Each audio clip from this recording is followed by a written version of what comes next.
नाज़रीन, third party news channel के साथ मैं हूँ इरशाद खोखर।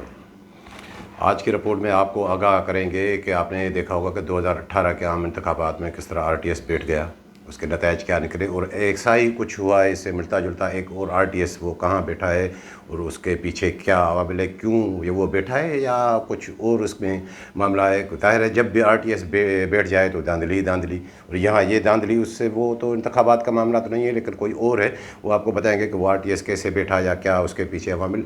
और बाकी मैंने आपको गुज़श्ता व्लॉग में बताया था कि आपको बताएंगे कि महकमा खुराक का एक किस्सा के किस तरह अरबों रुपए की चोरी किसको छुपाने की वो कैसे मौका मिला गया दिया गया तकरीबन, और पुराना स्टॉक और नए स्टॉक की वो कहानी भी हमारे आज आपको आगाह करेंगे उससे। और बाकी एक वो चेक पोस्ट काठोड़ पे चेक पोस्ट क्यों लगने पे किसको एतराज़ात, और वो उसके पीछे भी एक लंबी चौड़ी दास्तान है कि वो किस तरह करप्शन को कैसे छुपाया जाए और कौन बुलबुला उठता है कि जब उसकी बात आ जाती है। और बाकी लोग वही नोटिफिकेशन दो यूँ समझे कि एक बंदे के दो नोटिफिकेशन क्यों जारी हो रहे हैं, ये क्या ड्रामा है, ये बड़ा ड्रामा है ये किसने रचाया है और उसके पीछे क्या क्या उनकी जो एक करप्शन छुपी हुई है, या करप्शन के अलावा जो सिंध काबीना की पॉलिसी है उसके किस तरह जो है खिलाफ वर्जी करने के लिए उसमें छुपाया गया है। बाकी जब चोर को चौकीदार बनाया जाए तो फिर बात ख़त्म हो जाती है। अब तो बातें जो है, आज भी मैं एक वीडियो देख रहा था गालम गलोच वो किसके दरमियान और क्या बाकी। अब वो थोड़ा वो एक और भी किस्सा आपको बताऊंगा कि वो जो एक आपने कैफियत सुनी होगी कि रोज़ जीना और रोज़ मरने वाली कैफियत वो किसकी है। बाकी वो बंगाली बाबा जिसके मैं आपको किसे बताता हूँ, बंगाली बाबा उर्फ ढीठ शाह, बड़े ढीठ हैं वो, उसकी नाक है ही नहीं। नाक अगर आपका हाथ लग जाए तो नाक आपके हाथ में आ जाएगी, कहेंगे कि ये क्या उसके आर्टिफिशियल नाक लगी हुई है, और उसके और भी महकमों में क्या क्या मामलात रहे हैं। तो ये है आज की वीडियो। वो दोस्त जिन्होंने अभी तक हमारा चैनल सब्सक्राइब नहीं किया है सब्सक्राइब करें, और वीडियो अच्छी लगे तो दोस्तों के साथ शेयर ज़रूर करें। सबसे पहले मैं आपको बता दूं कि मैंने आपको गुज़श्ता व्लॉग में बताया था महकमा खुराक का किस्सा के वो क्या हुआ है। एक नोटिफिकेशन आता है, वो नोटिफिकेशन है मेरे पास कि 2020-21 के क्रॉप में ये जो अभी सीज़न का अख्ताम होने जा रहा है इसमें तकरीबन 2,95,000 बोरी गंदम शार्टेज। अब 2,95,000 बोरी शार्टेज, उसमें कहाँ है नेब, कहाँ है एंटी करप्शन, कहाँ है वो फिज़िकल वेरिफिकेशन जो होके आई है, वो उसके बुनियाद पे डायरेक्टर फूड साहब ने एक लेटर निकाला कि ये, और वो उसको आप वैसे करें कि बाकी मज़ीद आप 31 मार्च तक जो है इसको आप ठीक करें, और ऐसा ही कुछ है उसमें कि उसके बाद जो है वो फाइनल रिपोर्ट आएगी। अब ये अगर शॉर्टेज आ गई है तो कार्रवाई करें, फिज़िकल रिपोर्ट आ गई, सबको इधर उधर कोई नहीं। अब वो क्यों करें कि जब हसन अली मक्सी जो वो 100 लेजेंड दलाल मैं आपको बताता हूँ, वो 600 रुपये बोरी पे सब इंचार्जों से वो वसूल कर चुका। सबसे ज़्यादा शॉर्टेज जो है वो जाहिर की गई है वो 1,07,000 बोरी, ये सिर्फ नए कराब की बात बता रहा हूँ। वो नौशेर फ़िरोज़ 39,000 जैकोबाद डिस्ट्रिक्ट, 73,000 कश्मीर डिस्ट्रिक्ट, ये सुनते जाएँ। इस तरह जो है 12-13,000 बोरी वो नवाब शाह बेनज़ीराबाद डिस्ट्रिक्ट, और वो जो मैंने आपको बताया था कि बंगाली बाबा के पास जो है तकरीबन 1,900 बोरी वो हाला गोदाम की, तो वो भी शार्टेज वो जो फ्राडी उन्नड़ को पूरी करनी है क्योंकि उसके ज़िम्मे इंचार्ज तो वो नहीं था, मसीह था, तो वो भी उसमें वो ज़ाहिर हो जाती है। अब ऐसे नोटिफिकेशन फिर जो है अच्छा उसमें ये भी है कि वो नौशेरों का अभी और भी मामला है, वो जो आगे चल के वो देखेंगे कि फाइनल रिपोर्ट क्या आती है उसकी।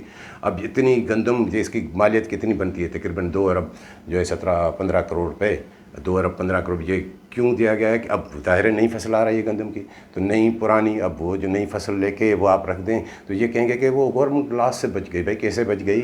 वो जो चोरों ने जो है 6,000 6,500 में गंदम बेच के खाई, तो उसका हिसाब कौन देगा? उसका हिसाब दें भी वो क्यों? वो मक्सी आपका जो है सब पैसे जो है वो बटोर चुका, सिर्फ एक ज़िले से 16 करोड़ पे नौशेर फ़िरोज़ से उसने बटोर, ऊपर ठीक है 6 करोड़ पे ऊपर पहुँचाए वो, तो उसमें उसकी तो मौजे ही मौजे हैं।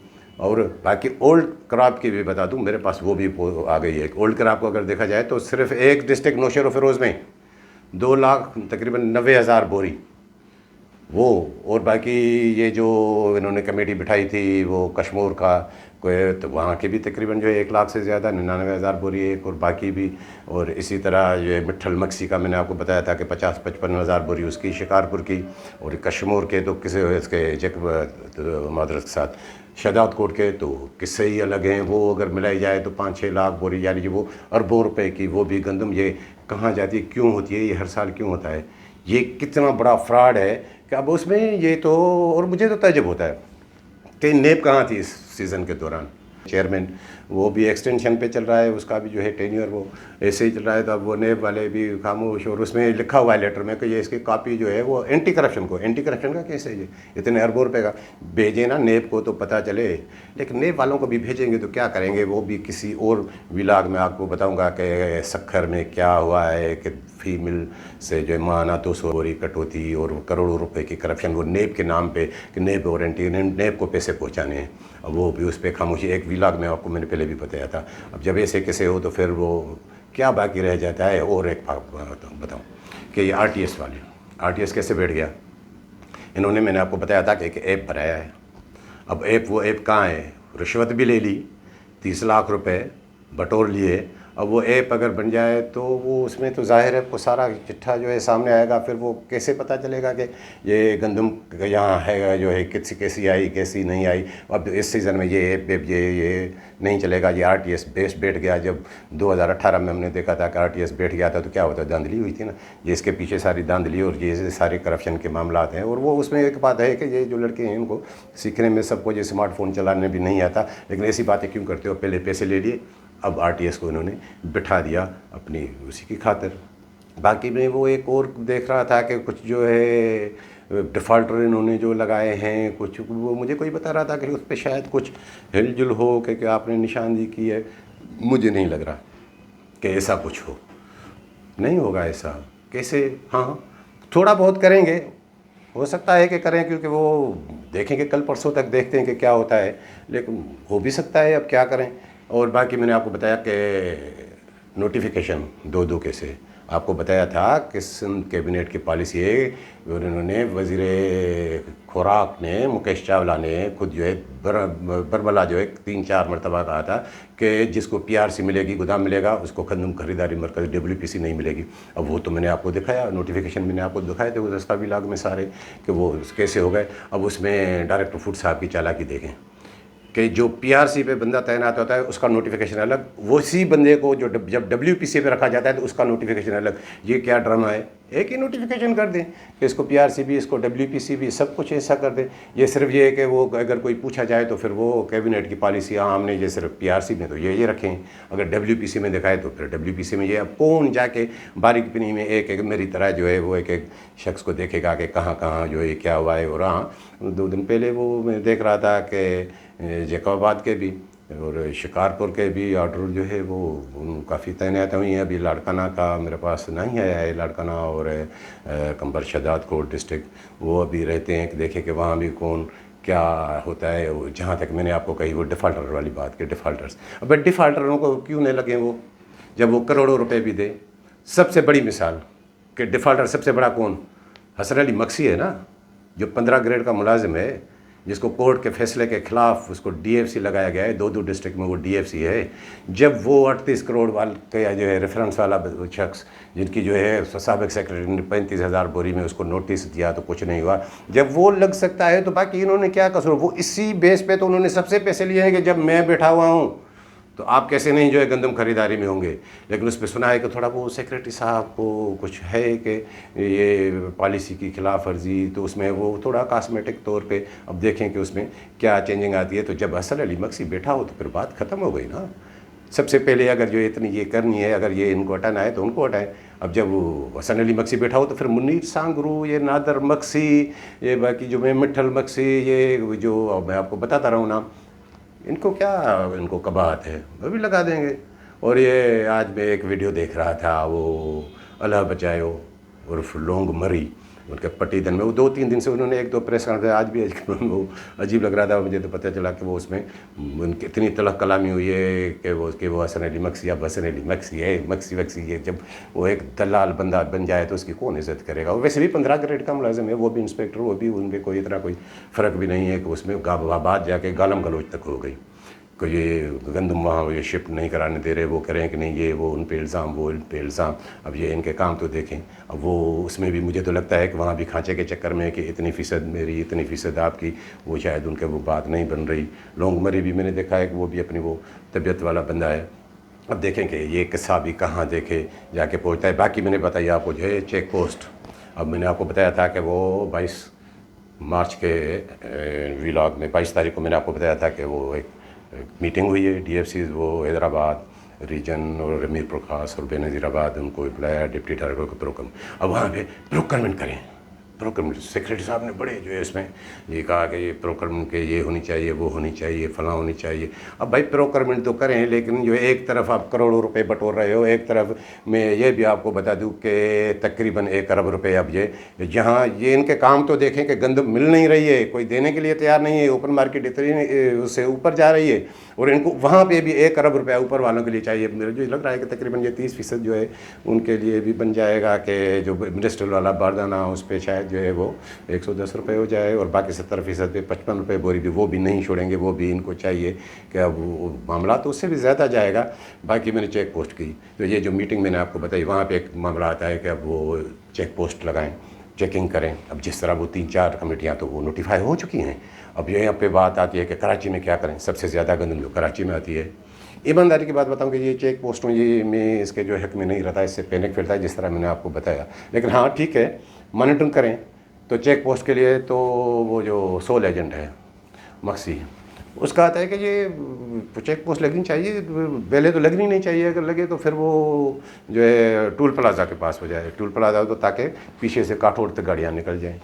अगर आपको चेक पोस्ट बनानी है तो काठोड़ पे लगाएं। ये मौक़िफ़ आया ये जो घुमरो का, जो मकसूद घुमरो डिप्टी डायरेक्टर फूड जो है कराची रीजन है, जब उसकी ये बात आई तो बलबला उठे मक्सी कि नहीं यहाँ नहीं चाहिए, जहाँ लगेगी तो फिर वो गंदम डिस्टर्ब होगी और फिर ये मामला आते इधर उधर जाएंगे उस पर, वो यहाँ पे चेक पोस्ट यहाँ नहीं लगनी चाहिए, ये कराची के लिए बड़ा मसला है। भाई क्यों नहीं चेक पोस्ट लगाएं, वहाँ जो फ्लोर मिल एसोसिएशन के नुमाइंदे भी बिठाएं, अगर फेयर तरीका है तो करें। लेकिन वो मुखालफत क्यों कर रहा है पता है ना, मैंने आपको बताया था कि उसका एक व्हाट्सएप ग्रुप बना हुआ है।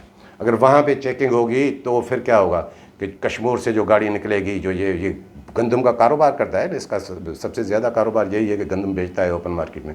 कश्मीर से गाड़ी निकली, शिकारपुर से निकली, कंबर शदापुर से निकली, लाड़काना से निकली, जेकवाबाद से निकली, वो अगर यहाँ आएगी तो यहाँ आके मॉनिटर तो ज़रूर होगी कि ये गंदम कहाँ से आई। फिर क्या बात होगी कि इतनी गंदम इन ज़िला से आ रही हैं, इन रीजन से आ रही हैं, तो ये हिसाब किताब कहाँ है।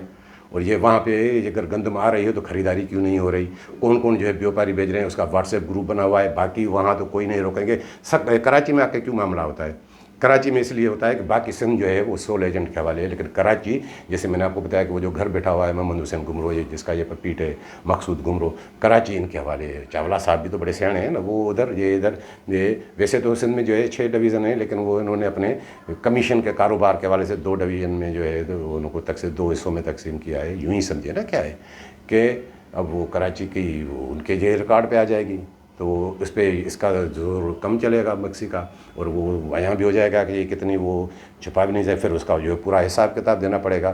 तो यहाँ पे चेक पोस्ट की वो इसलिए मुखालफत कर रहा है। बाकी अब इतने जब किस्से हो तो बाकी आप समझ जाएं कि क्या रह जाता है। बाकी मैंने आपको एक बात बताई कि सबसे ज़्यादा जो है वो रोज़ जीने मरने वाली कैफियत में कौन, वो है सेक्रेटरी खुराक साहब। अब वो जब मेरे ये व्लॉग भी आते हैं और लोगों से सुनते हैं कि इतने इतने इन्होंने पैसे, अब उसका भी जी चाह रहा है कि हाँ ये इतने हो रहे हैं तो फिर मैं कहाँ हूँ, मैं तो मुझे तो थोड़ा बहुत जो है वो उनके रहम करम पे हैं वो मिलता है, तो फिर वो थोड़ी सख्ती भी दिखाते हैं। फिर थोड़ा मामला जो है इधर उधर हो जाता है तो फिर वो कहते हैं कि अब क्या करें, वो तज़ब्ज़ब का शिकार हैं कि क्या करें क्या ना करें। अब वो हो सकता है कि अब तो जो तहरीक अदम एतमाद का माहौल है, अगर वो फेडरल गवर्नमेंट में भी पीपल्स पार्टी की कोalition गवर्नमेंट बन गई और पंजाब में भी, तो शायद वो उनका मामला जो है कुछ और चले जाएँ। तो सबसे ज़्यादा मुसीबत में की जो कैफियत जो मैं बता रहा हूँ वो सेक्रेटरी खुराक साहब की है। अब वो क्या करें, वो कमदारी हैं मुकेश कुमार चावला के मक्सी जैसे बंदे में 15 ग्रेड के मुलाजिम में कांपे टांगती हैं उनकी और टांगे कांपती है वाला वो किस्सा है, कोई उसको कुछ नहीं करता। बाकी बंगाली बाबा तो उससे खुश है। अब बंगाली बाबा के अलग किस्से भी हैं। और बाकी इस मीटिंग के मतलब एक बात बताऊँ, मुझे थोड़ा सुन के अफसोस हुआ कि सेक्रेटरी खुराक साहब वो मीटिंग कर रहे थे, मीटिंग करके वो दरमियान में चले गए। तो डायरेक्टर फूड साहब को कहा कि वो आप यहाँ बैठ के जो है अभी वो आप चेयर करें। तो भाई चेयर जो है वो बड़ी चेयर पे बैठ के चेयर नहीं होता, आप कहीं भी बैठ के कर सकते हैं। वहाँ मैंने कमेटी रूम देखा है, अच्छी खासी जो है वहाँ पे डेकोरेशन है, कुर्सियाँ हैं। तो जब वो चले गए तो इसको इतना भी ख्याल नहीं आया। मुझे ये होता है, मैं भी खुद जो है चीफ रिपोर्टर रहा हूँ, अपने उहदों पे रहा हूँ, सहाफ़ी हूँ, मैं किसी और की चेयर पे नहीं बैठता, ख़ास तौर पे अपने सीनियर्स की कोड अपने एडिटर की जो है चेयर पे नहीं बैठता। वो कहेगा भी मैं नहीं बैठता हूँ, ये मेरी आदत रही। तो वो जब उठे तो उसने सब, वो कॉम्प्लेक्स है ना, तो वो उठे और उस कुर्सी से, उस बड़ी कुर्सी पे जिस पे जो है उसके सेक्रेटरी जो है बैठ के गए थे, वो चले गए। तो वहाँ बैठ के फिर उन्होंने वो किया और मैंने देखा है कि वो उसका वो इतना मामला नहीं है। बाकी बंगाली बाबा के मैं आपको बता दूँ, बंगाली बाबा के बड़े किस्से हैं। ये बंगाली बाबा के सिर्फ बंगाली बाबा और ढीठ शाह, ये बल्कि ये समझिए कि बंगाली शाह, ये बड़ा ढीठ है, जिसके मैंने आपको बताया कि वो नाक वाक भी जो है उसके वो ख़त्म। वो सिर्फ ये फूड डिपार्टमेंट में से नहीं रहा है, इससे पहले वो माइंस मिनरल में थे। वहाँ का किस्सा मुझे पता चलता है कि वो एक वहाँ भी उन्होंने बड़े घपले और वहाँ क्या क्या उन्होंने बंगाली बाबा ने किया। और मिनिस्टर को जब पता चलता है कि इसको पकड़ के रखें कमरे में, मैं आता हूँ, तो उन्होंने वो जूतिया बूट भी नहीं पहना, नंगे पाँव कैसे वहाँ से रफू चक्कर हो गए और फिर वो मुड़ के नहीं देखा। और इसके अलावा ये पहले जो है इंडस्ट्री में भी रहा है, साइट में उसने क्या किया। लेकिन फूड डिपार्टमेंट के तो मज़े ही कुछ हो रहे हैं। जो भी फूड डिपार्टमेंट में आता है, मैं आपको बताऊँ कि बाहर का अफसर वो इतना जो है 1 साल अगर ठहर गया तो इतना पैसा कमा के जाता है कि अपने पूरे कैरियर में वो जो है ना पैसे इतने नहीं कमा सकता। ये मामला यहाँ तक सिर्फ महदूद नहीं है। तो ये है, अब बंगाली बाबा इस चक्कर में भी हैं कि अब मुझे पता चला है कि उसकी थोड़ी तबीयत में भी थोड़ी वो आ गई है, क्योंकि अब लोग इसको समझ गए हैं कि ये सिर्फ जो है पैसे के पीछे हैं। जब मुर्सा उन्नड़ जैसे फ्राडियों को इधर यही हो रहा हो और जो है बदर कीरियो और सबको उन्होंने अपने जो सब सारे फ्राडी अपनी जेब में बिठाए, और क्यों ना बिठाए। जब हसन अली मक्सी के ख़िलाफ़ कुछ नहीं होता, वो सबसे बड़ा फ्रॉडी डिपार्टमेंट चला रहा है, दनदनाता फिर रहा है, तो फिर बाकी क्या रह जाएगा। और एक वो प्रेस क्लब गया था तो एक दोस्त मुझे कह रहे थे कि यार आपके खोखर साहब हम वीलाग सुनते हैं, यार ये मुकेश कुमार चावला आप इतनी करप्शन सबूतों से आप बोलते हैं, उनको कोई शर्म नहीं आती। अब मैं उसको क्या कहूँ, मैंने कहा उसको शर्म क्यों आएगी, उसका तो लेवल ही यही है। शर्म तो उनको आनी चाहिए जिन्होंने इसको मिनिस्टर बनाया है, लेकिन क्या करें, मामलात कुछ और हैं। आखिर में यही बात मैं आपको बताता हूँ कि ये गंदम खरीदारी के मामले में सिंसियर नहीं है। इनको सिर्फ पैसा चाहिए। जब आप पैसे भी चाहिए तो फिर गंदम खरीदारी वो कैसे हो। तो एक वो मुझे दोस्त बता रहा था कि यार इनको थोड़ा अकल होनी चाहिए कि जब गंदम ये खरीदेंगे 14 लाख टन खरीदेंगे, इन्होंने गुज़श्ता सीज़न जो है अभी एंड होने जा रही है कि जब इशू होती है अजरा होता है गंदम का, तो 200 रुपये बोरी, तो ऊपर वालों के 300 350 रुपये बोरी पे इन्होंने कमीशन लिए। जब इनके पास गंदम आएगी खरीदेंगे तो फिर वो इनको जो है मौका मिल जाएगा कि वहाँ पर वो खरीद, जब गंदम इशू होगी तो वहाँ पर जो वो पैसे बटोलेंगे। तो फिलहाल तो जो इनको खामोश रहे। उन्होंने कहा भाई ऐसे नहीं है, किसको क्या पता कि कल कहाँ हो। इनकी जब जो जहाँ पे जो तैनात हैं वो अपने बारी क्यों छोड़ेंगे, वो बाकी देखा जाएगा। गंदम नहीं भी खरीदी तो फिर ठीक है, इम्पोर्ट हो जाएगी, गवर्नमेंट जाने उसको जो है अरबों रुपए की सब्सिडी का इजाफी बोझ पड़े ना पड़े, लेकिन ये अपने वो काम नहीं छोड़ेंगे। अब देखें कि अब ऊपर वालों की क्या बनती है, गंदम मिल नहीं रही है और ये मामला। तो ये थी आज की वीडियो पसंद आई हो तो दोस्तों के साथ शेयर ज़रूर कीजिएगा। मिलेंगे अगली वीडियो के साथ।